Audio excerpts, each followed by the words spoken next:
O primeiro buraco negro que descobriram? Foi o 3C273. 3C273. Que distância tá daqui? Agora não lembro a distância. Não lembro, não. Ele é um quasar, ou seja, é um buraco negro muito ativo, e ele tá se alimentando muito.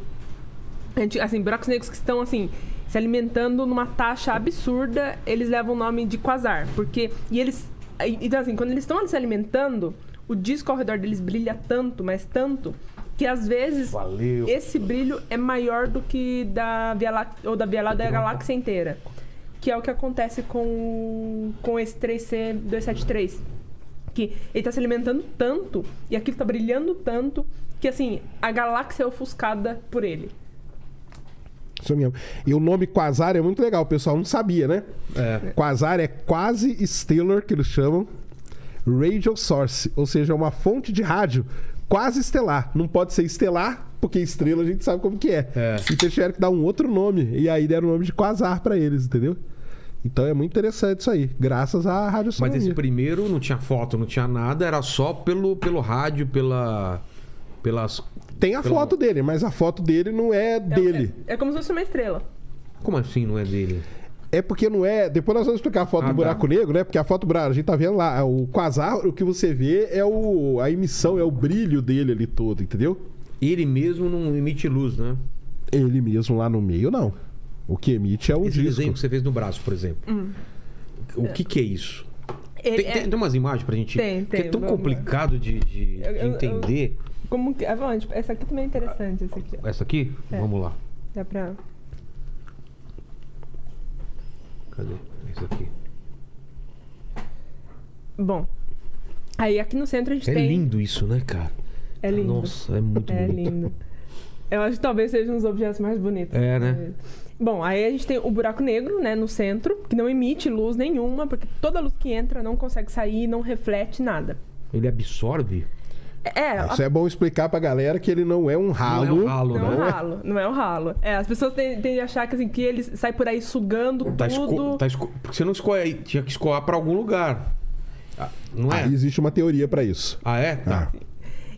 Mas assim, a luz que entra não sai, porque não tem velocidade de escape suficiente, né? Como o Sérgio explicou.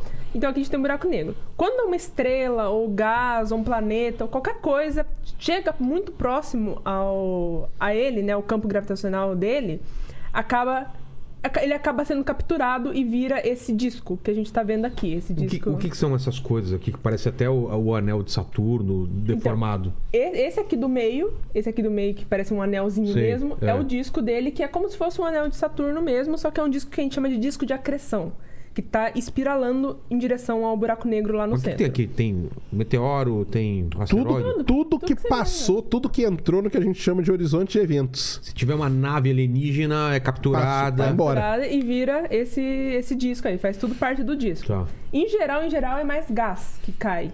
A galáxia mesmo tem gás e acaba caindo em direção a ele. Ou no caso de buracos negros estelares, né, que são buracos negros menores, é uma estrela. É uma estrela companheira que ele acaba sugando. E aí, essa parte aqui, né, essa parte de cima e de baixo, é que a gravidade ali é tão intensa, mas tão intensa, que a gente tem o disco, né, e essa parte aqui, a luz é distorcida.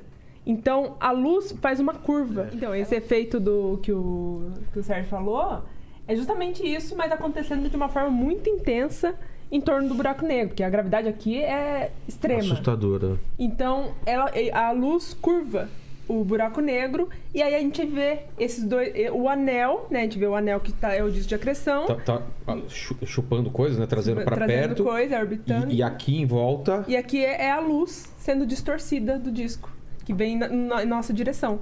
Então é isso que a gente vê quando tem essas imagens. Mas e se a gente olhando aqui, à medida que eu vou chegando perto, vai mudando alguma coisa a minha visão? Ou é sempre a mesma coisa? Ou a coisa vai tomando... Essa luz que é distorcida, ela vai mudando o jeito... Vai ficando mais ou menos igual ao Interestelar, né? Igual ao Interestelar. Vai acontecendo. E uma coisa curiosa é que, assim, por exemplo, se cai dentro de um buraco negro, supondo que você entra dentro do buraco negro, todo mundo acha que uma vez lá dentro, pronto, escuridão total, nada...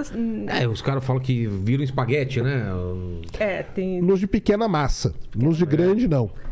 Tanto que é até uma curioso, né? Fala, qual que é o buraco negro mais perigoso? O supermassivo, que é esses que pode ser maior do que o sistema solar inteiro, ou os pequenininhos, que é do tamanho de Dica São pro Paulo? pessoal que tá aí de casa, pra você evitar um tipo de buraco negro, aí você tem essa... Qual buraco negro pra você evitar? Importante. Se você tem essa opção pra evitar. Exato. Os pequenos são mais perigosos do que os maiores. Porque os pequenos, eles são bem pequenos, do tamanho de uma rua, do tamanho de uma cidade, assim, bem pequenos mesmo. Só que a diferença de gravidade de um ponto ao outro é extrema. É muito intensa. Por exemplo, a gravidade no seu pé é muito maior do que na sua cabeça. Nossa. E isso faz o efeito espaguete, que Sim. você é detonado em átomos, praticamente, e vai virar um disco de acreção em torno dele antes de chegar nele. Já os maiores, eles têm sim um campo gravitacional intenso, mas entre um ponto e outro, não muda muito. Ou seja, a diferença de potencial de um ponto a outro não é muito grande. Entendi. Então você conseguiria entrar nele, supondo que seja um supermassivo que não está se alimentando, que está ali sozinho. Né? Porque esse disco... Nem todo tá se alimentando? Nem todo todos buraco estão negro? se alimentando. Nem todos. O da Via Láctea, inclusive, ele é quase um buraco negro inativo. Chega um ponto que ele para, por quê? Porque não cai comida ao redor dele. Que não cai comida. Não tem nada... Igual a gente então- falou, ele não é um ralo. Tá. Ele tá ali, na dele. Se vamos supor, alguma estrela sofre alguma perturbação e passa pra dentro do horizonte de eventos, aí ela vai. Só que às vezes tem um buraco negro que tá num lugar, cara, e não passa nada perto dele e tal. Então ele fica ali. O da Via Láctea, O da né? Via Láctea é um deles, que ali, o que ele se alimenta hoje é de ventos estelares. Então, assim, porque o Sol mesmo, ele emite vento, né? E ele tem umas estrelinhas que orbitam ele normalmente, assim como a Terra tá orbitando o Sol. E ali elas também escapa vento, que é normal para qualquer estrela.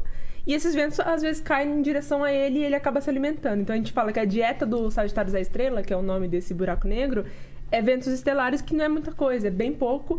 E, assim, e existe um debate dentro da astrofísica se a gente considera ele como o que a gente chama de LLAGN, que são Low Luminosity GN, que são justamente buracos negros que se alimentam muito pouco, ou se a gente considera ele já um buraco negro inativo.